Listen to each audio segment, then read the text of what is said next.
জিয়াগঞ্জে ঠাকুর দেখতে যাওয়ার part 2 video নিয়ে কিন্তু আমরা আবারও চলে এসেছি। আর এই জায়গাটা বলো তো তোমরা চিনতে পারছো কিনা? এটা হচ্ছে অরিজিৎ সিং এর বাবার হোটেল।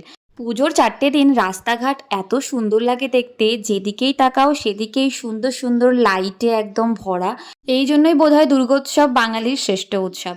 যাই হোক, কথা বলতে বলতে চলে এসেছি এই ঠাকুরটা দেখতে, কিন্তু এসে দেখছি এখনো কাজ চলছে, মানে দুঃখের বিষয় পুরোপুরি কমপ্লিট হয়নি। তো এই বাঁশ টাসের মধ্যে দিয়ে এই কাজকর্ম করার মাঝখান থেকেই আমাদেরকে ভেতরে ঢুকে ঠাকুরটা দেখতে হয়েছে। আর ভেতরে ঢুকে আমি পুরো অবাক হয়ে গিয়েছি, যেটা তোমরা আমাকে দেখলেই বুঝতে পারবে।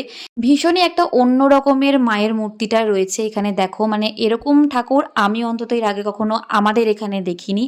ভীষণ সুন্দর একটা আম্বে মা টাইপের লুক দিচ্ছে।